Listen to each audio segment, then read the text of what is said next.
आज की कहानी डेव नाम के आदमी के ऊपर होने वाली है, जिसे अपने ऑफिस में एक खूबसूरत लड़की बहुत पसंद होती है। लेकिन बदकिस्मती से डेव शादीशुदा होता है। लेकिन एक सुबह उसकी आत्मा अपने दोस्त मिच की बॉडी में और उसके दोस्त की आत्मा उसकी बॉडी में चली जाती है। ये सब काफी कंफ्यूजिंग होता है, लेकिन वो डिसाइड करते हैं कि जब तक वो अपनी बॉडी में नहीं आ जाते वो एक दूसरे की लाइफ को जिएंगे। और मिच जब डेव के ऑफिस जाता है तब वो एक लड़की को देखता है जो कि बहुत खूबसूरत होती है, और वो उस लड़की का टांका डेव के साथ भिड़ाने में लग जाता है, यानी कि अपनी बॉडी के साथ, क्योंकि उसे डेव की बॉडी में जाने का कोई बेनिफिट तो लेना ही था और वो हमेशा तो डेव की बॉडी में नहीं रहने वाला था। ये कहानी की एक छोटी सी समरी थी, लेकिन असल में कहानी तो इससे भी बहुत इंटरेस्टिंग है। तो बिना देरी के शुरू करते हैं आज की कहानी को। लेकिन यार, हम आपके लिए इतनी इंटरेस्टिंग स्टोरीज लाते हैं, आप एक सब्सक्राइब तो कर ही सकते हो। तो बिना देरी किए अब शुरू करते हैं। तो कहानी की शुरुआत में हम डेव नाम के शादीशुदा आदमी को देखते हैं, जिसके 3 बच्चे होते हैं, जिसमें 2 अभी बहुत छोटे होते हैं। डेव की वाइफ का नाम जेमी होता है और इन दोनों ने बच्चों को संभालने का अपना अपना दिन डिसाइड किया होता है। डेव की जिंदगी बहुत बोरिंग होती है। उसे रात में उठकर बच्चों के डायपर्स को बदलना पड़ता है और उसे अपनी बेटी का भी ख्याल रखना पड़ता है। एक सुबह वो अपने बच्चे का डायपर चेंज कर रहा होता है, लेकिन वो उसके मुंह में पॉटी कर देता है। फिर डेव अपने ऑफिस पहुंचता है, जहां उसे ऑफिस में काम करने वाली सबरीना मिलती है, जिसे वो पसंद करता है और जो बेहद खूबसूरत होती है। तभी डेव को उसके दोस्त मिच का कॉल आता है। कहानी में मिच हमें एक मॉडल के तौर पर दिखाया गया है, जो कि नीली फिल्मों में काम किया करता है। वो कॉल पर डेव को आज रात मिलने के लिए क्लब में बुलाता है, जहां वो एक साथ बेसबॉल मैच देख रहे होते हैं। तब मिच उसे अपनी फिल्मों की मॉडल्स की फोटोज दिखाता है और तब उन फोटोज को देखकर डेव के अंदर का शैतान जाग जाता है। तब डेव उसे अपनी दिल की बात बताता है।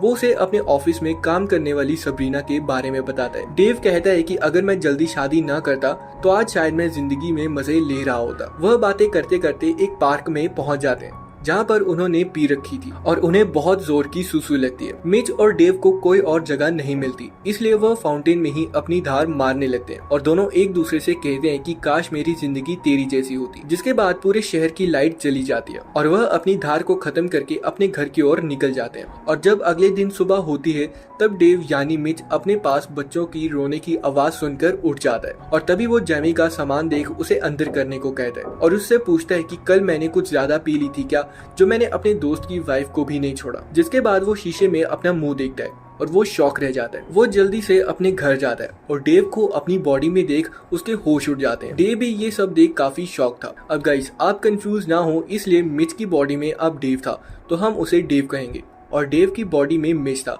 तो हम उसे मिच कहेंगे। और ये सब हुआ था उस फाउंटेन की वजह से। असल में जब डेव और मिच अपनी धार निकाल रहे थे तब उन्होंने एक दूसरे से कहा था कि काश मेरी जिंदगी तुम्हारी तरह होती, और उनकी बात सच हो गई थी। अब डेव और मिच भी यह बात जान जाते हैं कि कल रात की धार के बाद ही उनके साथ ये सब हुआ है। वो सोचते हैं कि अगर वो फिर से उस फाउंटेन पर अपनी धार मारेंगे तो उनकी आत्मा अपने अपने शरीर में आ जाएगी, और वह ऐसा ही सोच के उसी पार्क में पहुंच जाते हैं, जहाँ पर वह देखते हैं कि फाउंटेन वहाँ पर नहीं था और वहाँ पर कंस्ट्रक्शन का काम चल रहा था। वो एक ऑफिसर से उस फाउंटेन के बारे में पूछते हैं, जिस पर कि वह ऑफिसर उन्हें डिस्ट्रिक्ट मैनेजर के पास जाने को कहता है। जिस पर वह भागकर डिस्ट्रिक्ट मैनेजर के ऑफिस जा पहुंचते हैं, जहां पर उन्हें पता चलता है कि उनके पास फाउंटेन की कोई भी इंफॉर्मेशन नहीं है। अब मिच काफी परेशान हो जाता है और वो डिस्ट्रिक्ट मैनेजर को धमकाने लगता है, लेकिन डेव उससे आराम से बात करता है और उसे अपना नंबर देता है ताकि जब भी उस फाउंटेन के बारे में पता चले तो वो उन्हें बता दे। फिर वो वहाँ से बाहर आ जाते हैं। आज का दिन उन दोनों के लिए बहुत इंपॉर्टेंट होने वाला था, क्योंकि मिच आज एक ऐड करने वाला था और डेव की कंपनी की एक बहुत इंपॉर्टेंट मीटिंग होने वाली थी, जो कि डेव करवा रहा था। क्योंकि डेव एक बहुत बड़ी डील करवा रहा था, तो अगर वो डील हो जाती है तो डेव कंपनी का पार्टनर बन जाएगा। अब डेव मिच को सारी बातें समझा देता है कि उनके सामने ज्यादा ना बोले और जो मैंने फाइल बनाई है बस वो उन्हें दे दे। जिसके बाद मिच उसे अपनी ऐड अच्छे से करने को कहता है। अब दोनों अपने काम के लिए निकल जाते हैं, जहाँ मिच डेव के ऑफिस पहुँचता है और वो सबरीना को देख हक्का बक्का रह जाता है। सबरीना उसे बताते है कि सब आपका वेट कर रहे हैं। फिर वो उस मीटिंग में पहुंच जाता है, जहां वो डेव के कहे मुताबिक फाइल को दे देता है, लेकिन फिर भी वो मिच से सवाल पूछते हैं और मिच भड़क जाता है। वो उन्हें उल्टा सीधा बोल देता है और सारे वहाँ से चले जाते हैं। जिसके बाद उसका बॉस उससे पूछता है कि ये तुमने क्या किया, जिस पर मिच अपनी गलती को रियलाइज करता है और उसे कहता है कि ये सब करने के पीछे मेरी एक चाल है, सब ठीक हो जाएगा। जिसके बाद हम डेव को देखते हैं, जो कि मिच की बॉडी को लेकर सेट पर पहुंच जाता है, जहां पर वो ये देखकर शॉक था कि असल में वो एड 2 नंबरी थी और डेव उसमें एक एक्टर था। जिसे सब कुछ ही करना होता है और वो ब्रेक ले लेकर उस एड को कंप्लीट करता है। और रात को वो दोनों दोस्त आज के अपने इंसिडेंट को एक दूसरे से शेयर करते हैं, जिस पर डेव ये सुनकर शॉक हो जाता है कि मीटिंग के बीच में वो उठकर चले गए।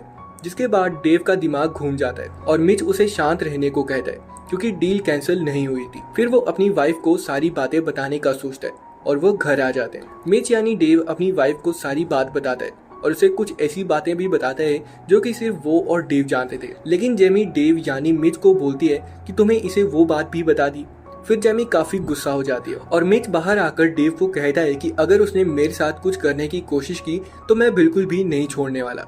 जिसके बाद डेव उससे आज कौन सा वार है ये पूछता है। मिच उसे बताता है कि आज मंगलवार है, जिस पर डेव टेंशन फ्री होकर उसे कहता है कि जब वो जाए तो प्लीज दरवाजा बंद मत करना। जिस पर मिच उसे कहता है कि तुझे शर्म नहीं आएगी। जिसके बाद डेव कहता है कि वो तो बात की बात है। फिर रात को जब मिच सोने जा रहा होता है तब जेमी अपने कपड़े उतारने लगती है और मिच खुश होकर तैयार होने लगते हैं। लेकिन तब वो देखता है कि जेमी उसकी तरफ आने के बजाय वॉशरूम की तरफ जा रही है और वो सीट पर बैठकर जोर से आवाज करती है, जिसे देख मिच को काफी अजीब लगता है और वो चुपचाप सो जाता है। वहीं मिच के घर उसकी दोस्त आने वाली थी मजे करने के लिए, लेकिन डेव जब उसे देखता है तो पाता है कि वो तो प्रेग्नेंट है और वो उसके साथ करने से मना कर देता है। फिर 4 बजे डेव के बच्चे उठ जाते हैं और जेमी मिच को उन्हें दूध पिलाने के लिए कहती है। जिसके बाद उसे कुछ भी समझ नहीं आता और वो सीधा डेव को कॉल करता है। वहीं डेव रात को फोन के माध्यम से हाथ रंगने वाला था, लेकिन बीच में मिच का कॉल आने से वो रुक जाता है और वो उसे बताता है कि उसकी दोस्त के साथ मैंने नहीं किया क्योंकि वो प्रेग्नेंट थी। जिस पर मिच काफी गुस्सा होता है और उसे कहता है कि आजकल लड़कियां मिलती भी नहीं है और जो थी वो तूने भगा दी।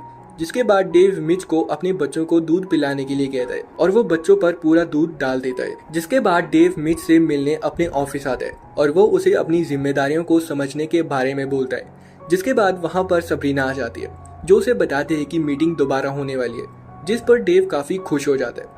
वहीं मिच इस चीज को सीरियस ना लेते हुए सबरीना को डेव के साथ डेट पर जाने के लिए कहता है। अब मिच हमेशा तो डेव की बॉडी में नहीं रहने वाला था, उसे अपनी बॉडी में आना ही था, तो उसे कोई ना कोई फायदा तो उठाना ही था। फिर मिच जिम्मेदारियों को समझने लगता है और सारे काम करने लगता है। वो मीटिंग की तैयारी भी शुरू कर देता है। फिर एक रात जेमी उसके साथ करने की इच्छा जाहिर करती है, लेकिन मिच ये सोचकर पीछे हट जाता है कि वो उसके दोस्त की बीवी के साथ नहीं कर सकता। वहीं डेव जो चीज अपनी बॉडी में रहकर नहीं कर पा रहा था वो सब अब मिच की बॉडी में आराम से कर ले रहा था। वो जिंदगी को अच्छे से जीता है और फिर डेट वाली रात आ जाती है जहाँ पर हमारा बेचारा डेव पहले ही पहुंच जाता है और वो काफी नर्वस होता है। और तभी वहाँ पर सबरीना भी रेड ड्रेस में पहुंच जाती है जो कि बहुत खूबसूरत लग रही थी।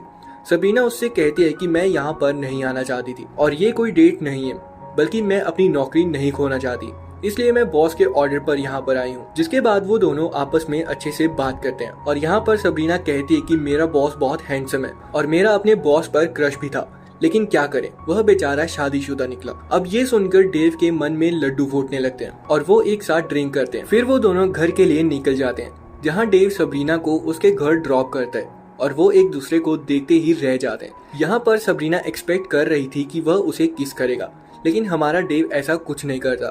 लेकिन अगर डेव की जगह मिच होता तो उसकी आज तो रात रंगीन होने वाली थी। फिर डेव वहाँ से जाने लगता है, लेकिन सबरीना सोचती है कि उसने कुछ नहीं कहा तो मैं कह देती हूँ। और तभी सबरीना उसे कल फोन करने को कहती है, जिस पर डेव उसे हाँ कहता है। फिर अगले दिन डेव को डिस्ट्रिक्ट मैनेजर का कॉल आता है और वह उसे कहती है कि हमें फाउंटेन मिल गया है। जिसके बाद डेव मिच से मिलने ऑफिस जाता है जहाँ उसे सबरीना मिलती है और वह उसे टिकट दिखाकर कहती है कि कल हम शो देखने जाएंगे और कोई एक्सक्यूज नहीं। जिस पर डेव मान जाता है और फिर वह मिच के पास पहुंच जाता है। वह उसे फाउंटेन के बारे में बताता है, जिसे सुनकर मिच खुश नहीं होता, बल्कि इस बात से डेव भी खुश नहीं था क्योंकि उन्हें एक दूसरे की लाइफ काफी पसंद आ रही थी। फिर मिच कहता है कि हमें एक दिन रुक जाना चाहिए क्योंकि मैंने मीटिंग के लिए काफी तैयारी की है और मैं यह साबित करना चाहता हूँ कि मैं कोई गैर जिम्मेदार आदमी नहीं हूँ। जिसके बाद डेव भी मान जाता है और कहता है कि हमें धार ही तो मारनी है, हम कभी भी जाकर मार सकते हैं। फिर डेव उस मीटिंग के बारे में एक टिप देता है और कहता है कि अगर वो $700 मिलियन से ऊपर जाएं तो डील फाइनल कर देना। फिर अगले दिन डेव सबरीना के साथ मैच देखने के लिए जाता है और वह काफी इंजॉय करते हैं। दूसरी तरफ मिच की मीटिंग शुरू हो जाती है और वह चाइनीज कंपनी मिच की कंपनी को $625 मिलियन का ऑफर देती है, जिस पर सभी मेंबर्स एग्री करते हैं। लेकिन मिच अपने बॉस से कहता है कि अगर उन्हें जाना होता तो वो कब के चले गए होते, हमारे साथ अभी तक मोल भाव नहीं करते, हमें बस थोड़ा एटीट्यूड दिखाने की जरूरत है। फिर मिच बॉस को $700 मिलियन की आस्क रखने के लिए बोलता है और कहता है कि इतना बोलकर हमें बस यहाँ से चल देना है और देखना कैसे वो भागते हैं हमारे पीछे। बॉस एजेंट को अंदर बुलाकर वैसा ही कहता है जैसा मिच ने कहा था और वह उठकर जाने लगते हैं, जिसे देख चाइनीज कंपनी घबरा जाती है